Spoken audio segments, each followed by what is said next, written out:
Ms. Hull, in opposition to the Curry amendment. Members, once again, our children and the American people have been the study.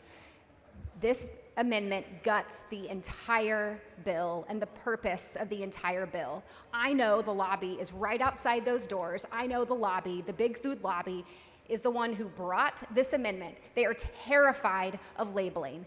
This is not anti-business that they are trying to make it out to be. This is pro-transparency, pro-consumer. We have had enough. Kids are sick, American people are sick, Texans are sick. That has been the study. Please vote no. Members, strict enforcement has been requested on the amendment. Mr. Curry to close. Mr. Speaker, members, just to be very, very clear, I am definitely for making Texas healthy again, but I'm for making good policy based on good decisions. And this, in my opinion at least, it does not gut the bill at all. If the whole bill is about food labeling, then they should have done a bill on food labeling. This bill has all kinds of educational components. It has all kinds of education requirements on it, even higher education requirements on it, and then a food labeling section that starts on page 8 or 9, maybe 10. I'd have to look and see. But the fact is that by taking this into a study, we can get down to this piece of it into a study. We can get down to what's real. We can get down to what's true and what we should be making law based upon. So make good decisions based upon good information that's factual, that has all the stakeholders involved. I move passage. Members, again, strict enforcement has been requested. You can vote from your desk. Clerk, ring the bell. Show Mr. Curry voting aye, Ms. Hull voting no.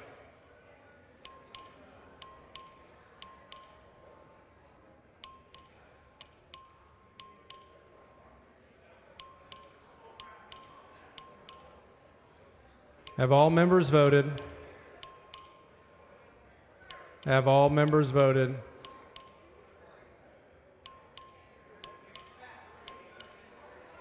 Have all members voted?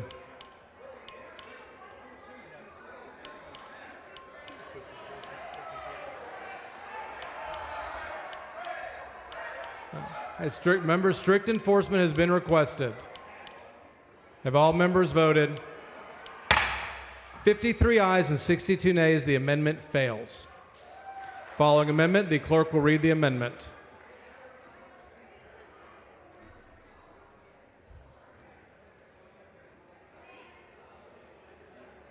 Amendment by Van Dever. Mr. Van Dever.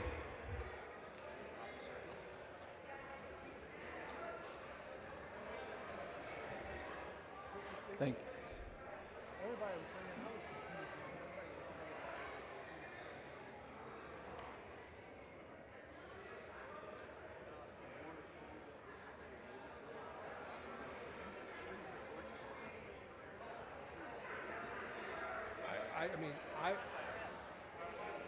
I don't either.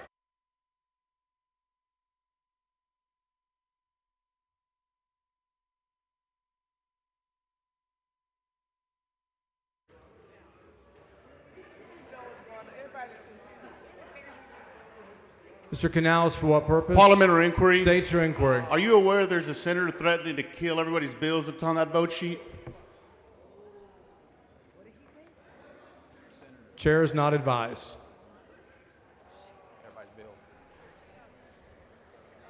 Mr. Van Dever. Thank you, Mr. Speaker. Members, let's take the temperature down a little, and I want to first of all say that I am supportive of this bill. I'm a joint author of this bill, but in my opinion, there is a little fix that needs to be taken care of in the bill. This amendment is a preemption amendment. It relates to the food labeling section of the bill. The bill has a long list of ingredients and additives. I don't know if you've seen the bill or not. On pages, on mine it's on page 10, 11, and 12, a lengthy list. And I'm not arguing with that list, but basically saying that any food product that contains those ingredients or additives, it has to be stated on the label. I support that totally. And this amendment is not about removing any of those ingredients or additives from that list. But the concern that I'm bringing is we know that President Trump has made it clear that he intends to roll out MAHA initiatives at the federal level.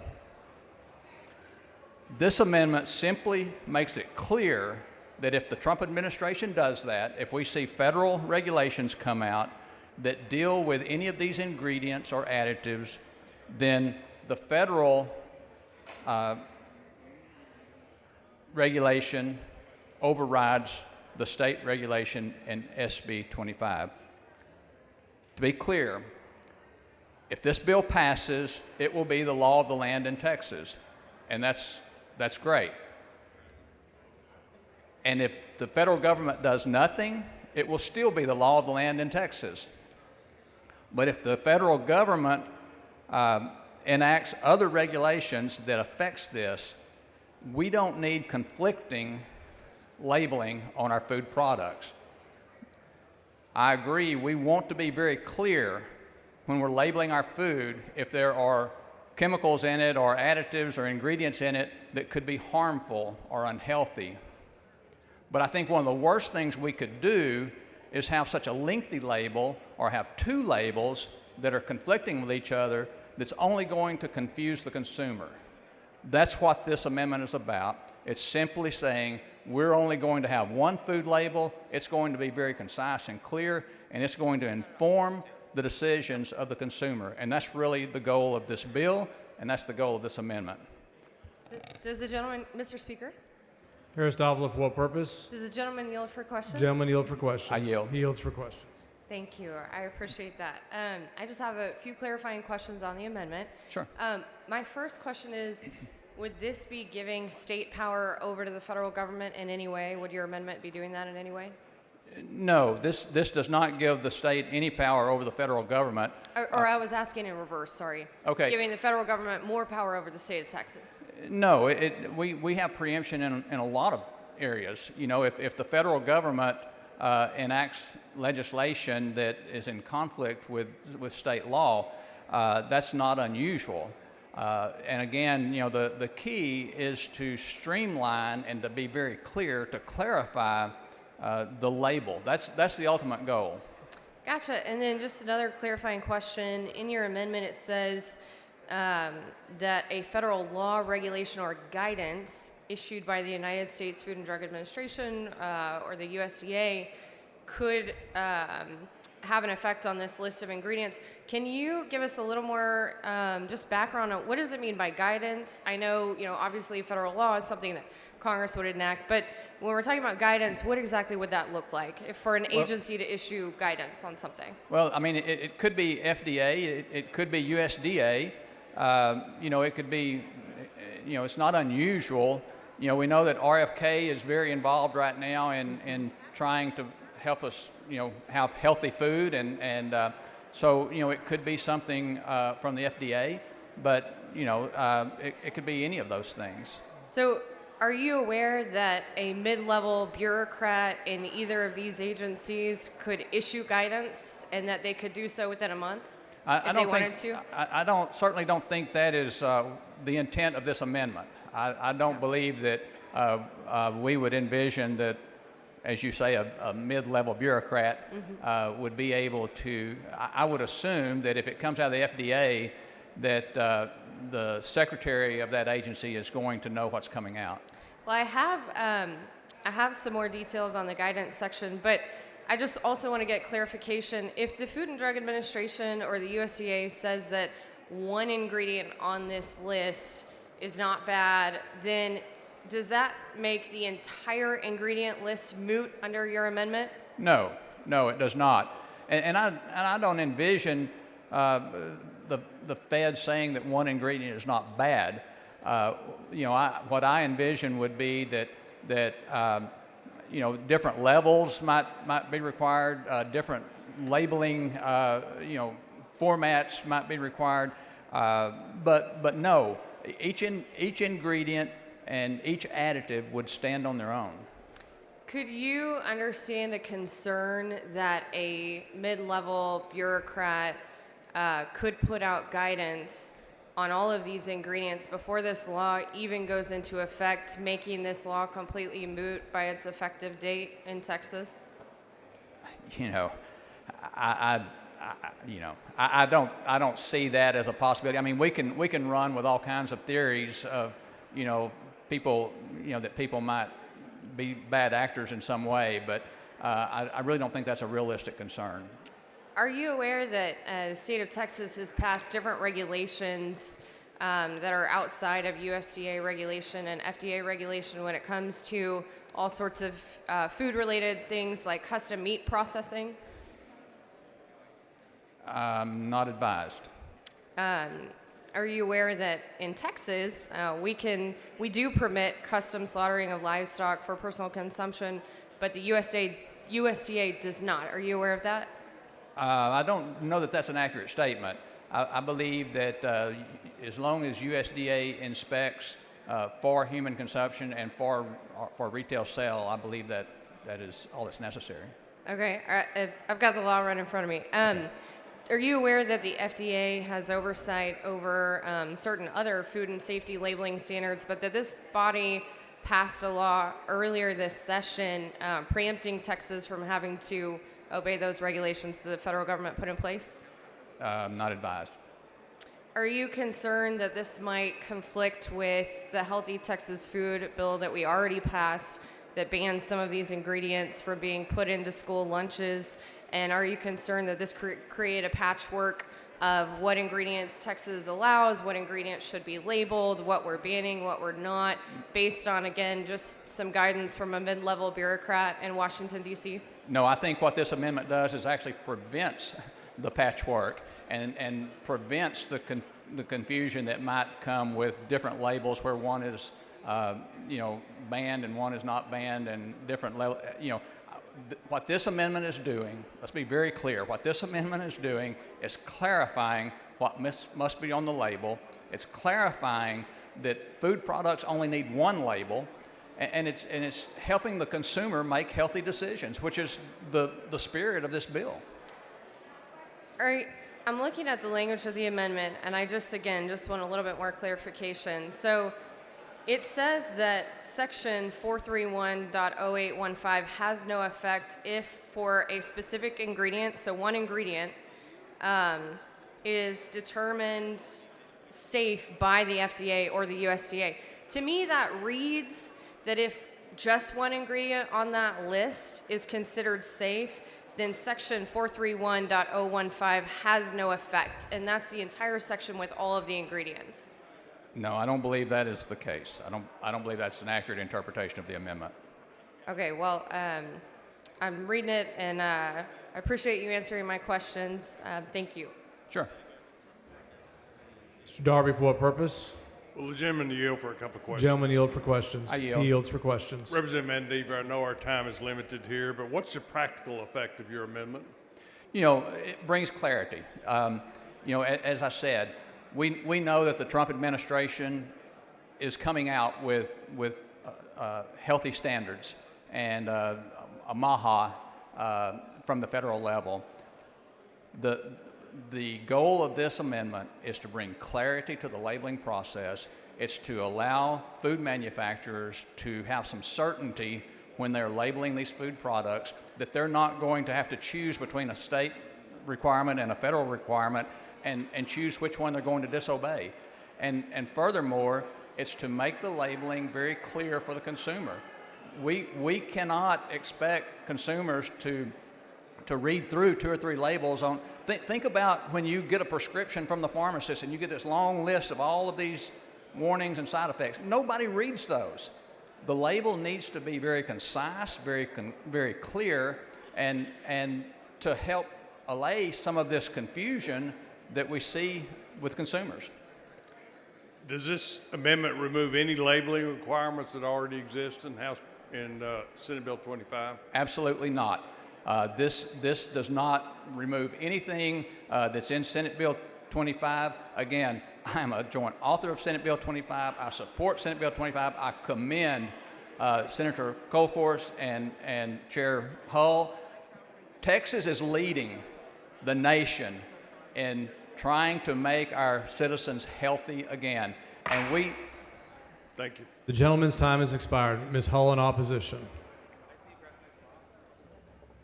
Thank you, Mr. Speaker. Members, I have to oppose this and ask to move to table. The White House, I've spoken with them. They want this bill. They want the states to act. The entire point of this bill is because of decades of federal inaction. I'm hopeful the feds will take action. They have already started banning some food dyes, in which case they wouldn't have to be labeled in this bill because they would not be allowed to be in the food itself. So therefore, the label would not apply. I know that HEB, who brought this amendment, only sells in one state, so they aren't worried about a patchwork regulatory environment. In fact, they comply with the Mexican government requiring them to add warning label stickers to everything they ship into Mexico from Texas. They can do it for Mexican citizens, so they can do it for Texans. Federal preemption is another attempt to kill this bill and prevent it or any change from happening, just like they've done in DC for years. I know that ending federal overreach is an RPT platform issue, but again, this is a bipartisan issue. Democrats and Republican parents are sick and tired of this. This amendment is Texas giving our rights away to DC. None of us ran for office to take direction from congressmen in Chicago, New York, Seattle, San Francisco. Texas is not waiting. That's why I brought this bill. I move to table. Mr. Van Dever to close. Thank you, Mr. Speaker. Members, I hope this bill becomes law. And as Chair Hull said, the White House is very interested in this, and they take this to Washington and they just make this theirs. If that's the case, this amendment does absolutely nothing. This amendment is about bringing clarity in case it does get there and Trump decides he wants to change something and now we have conflicting regulations. Members, I ask you to stay with me on this and vote two on the motion to table. Mr. Van Dever sends up an amendment. Ms. Hull has moved to table. The question is on the motion to table. It's a record vote. Strict enforcement has been requested on the remainder of the amendments. Clerk, ring the bell.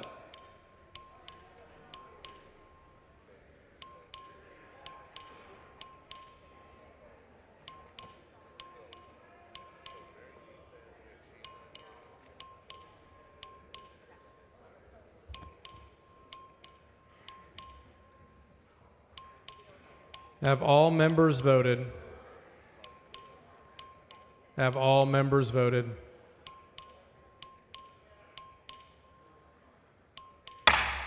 "53 ayes, 76 nays. The motion to table fails.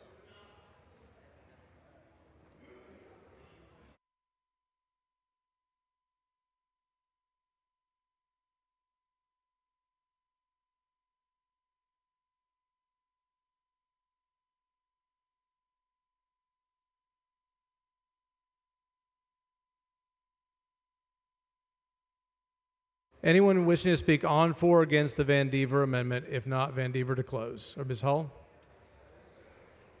Members, once again, this undoes the bill. The language, part of the language undoes it. The other part is completely unnecessary. If an ingredient is banned by the federal government, it cannot be in any of these food items. Therefore, the label would not apply. If the federal government creates their own label, that automatically preempts our label. Once again, the White House wants this. They would not want something that is sitting here going to create all of this discussion of this patchwork and all of that. They know that if they create a label, it preempts ours. Please vote no. The rest of that part of the amendment guts the bill. Mr. Van Dever. Members, in all due respect, and I truly mean that to Chair Hull, I do not see how this amendment guts this bill. This is simply bringing clarity to our food labeling process. Therefore, I ask you to vote yes on this amendment. Thank you. Question occurs on the Van Dever amendment. It's a record vote. Strict enforcement. Members, clerk, ring the bell. Strict enforcement.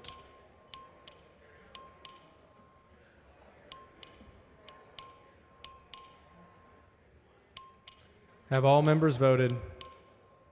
Have all members voted? 79 ayes, 48 nays. The amendment is adopted.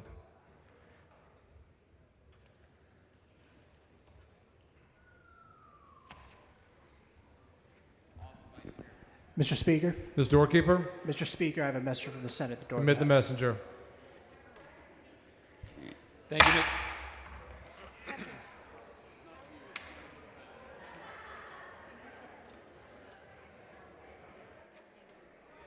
Following amendment, clerk will read the amendment.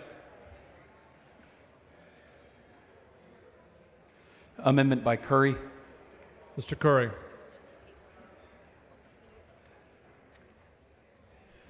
Mr. Speaker, members, this is simply a clarifying amendment. It does not gut the bill. It does not change the intentions of the bill. It simply ensures that the restaurant supply chain, wholesale and commercial restaurant food products remain exempt from labeling requirements. And just to be clear, the reality is they're not in that business, and it's not clear in the bill as to how this should be handled. And consequently, again, it just needs to be dealt with and clarified, and I vote for this amendment. Ms. Hull in opposition. Members, restaurants are already exempt from this bill. Anything that a restaurant gives out is exempt. If a distributor opens up a wholesale retail store, then there isn't much difference between them and Costco. So I am not going to take an amendment that could create an entire giant loophole in this bill. Again, restaurants and anything that restaurants give out are exempt. And the lobbyist that brought him this knows it. I'm not allowing a loophole to be created. Please vote no. Mr. Curry to close. Members, without this amendment, some distributors who are not manufacturers will be inadvertently pulled into labeling requirements in SB 25. I strongly suggest that you approve this amendment. It's a clarifying amendment. It's very simple. It was discussed before, and for some reason, they just don't want to talk about it. I'm telling you, please accept this amendment. I vote adoption. The question is on the Curry amendment. As a reminder, strict enforcement on all of the amendments. You can vote from your desks. Clerk, ring the bell.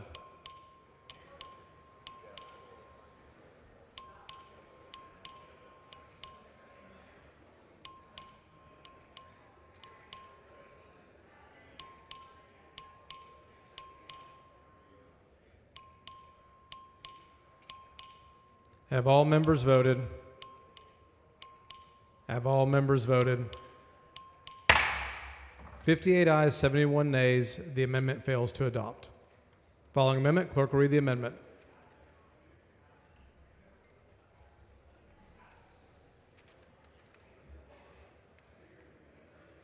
Amendment by Jones of Harris. Ms. Jones.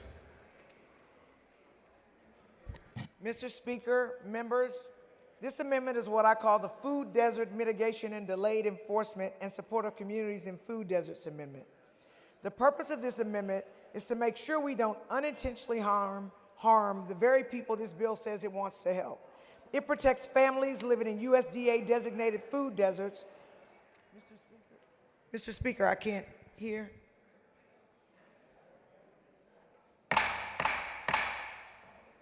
Members, take your conversations outside the rails. The purpose of this amendment is to make sure we don't unintentionally harm the very people this bill says it wants to help. It protects families living in USDA designated food deserts from immediately losing access to the limited food they can get simply because those foods may not meet the new labeling requirements. Members, here's the reality. It costs more money to buy healthy food. Poor people often don't have that money. And not only do they not have the money, they don't have grocery stores in their neighborhoods. That's why they're called food deserts. And on top of that, they don't have transportation to get to the grocery stores that do carry healthier food options. So when this bill removes the food they can afford and access and tells them to go somewhere else to buy something healthier that costs more, we're setting them up and their families for failure. We're forcing people to chase food they can't afford, can't find nearby, and can't get to. Let me be clear. While I believe the aspirations of this bill are noble, they are not realistic for Texans living in food deserts. This amendment ensures that, number one, the department identifies food deserts using USDA data. Number two, retailers in those areas receive technical assistance and grants to comply with the new law. Number three, the state works on a plan to preserve food access, not just enforce penalties. Number four, there's a short grace period until January 1st, 2028 for these specific areas to come into compliance. And it still allows the Attorney General to enforce the law everywhere else. This is not a loophole, this is a lifeline. Without this amendment, we are punishing the poorest Texans and their children for being too poor to comply with our policy vision, too isolated to reach a grocery store, and too under-resourced to meet a mandate they had no say in. I move adoption to this amendment, and if the bill's author moves to table, as she has with the other amendments, I respectfully ask that you vote no on the motion to table. Ms. Hull Vote in to protect working families, vote to protect hungry kids. Please vote for this amendment. Ms. Hull in opposition. Thank you, Mr. Speaker. Members, and again, I know this is the second amendment on food deserts, and while I understand and I share those concerns and know that those need to be addressed, that is not what this bill is about. That is not germane, and so I ask that you please vote to table this amendment. Ms. Jones. Actually, it actually is germane. And I ask for you to vote no on the motion to table. Thank you. Question occurs on the motion to table. Record vote. Strict enforcement has been requested. Clerk, ring the bell.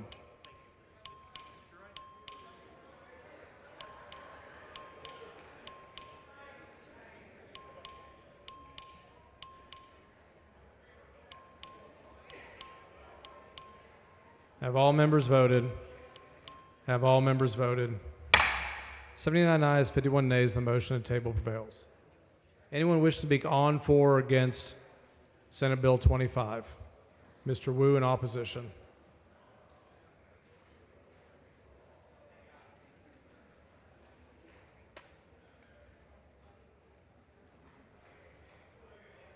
Collier, for what purpose? Mr. Speaker, I raise a point of order on CSSB 25 under House Rule 8, Section 1A1 and House Rule 8, Section 1B, because the caption fails to provide notice of a fee. Bring your point of order down front.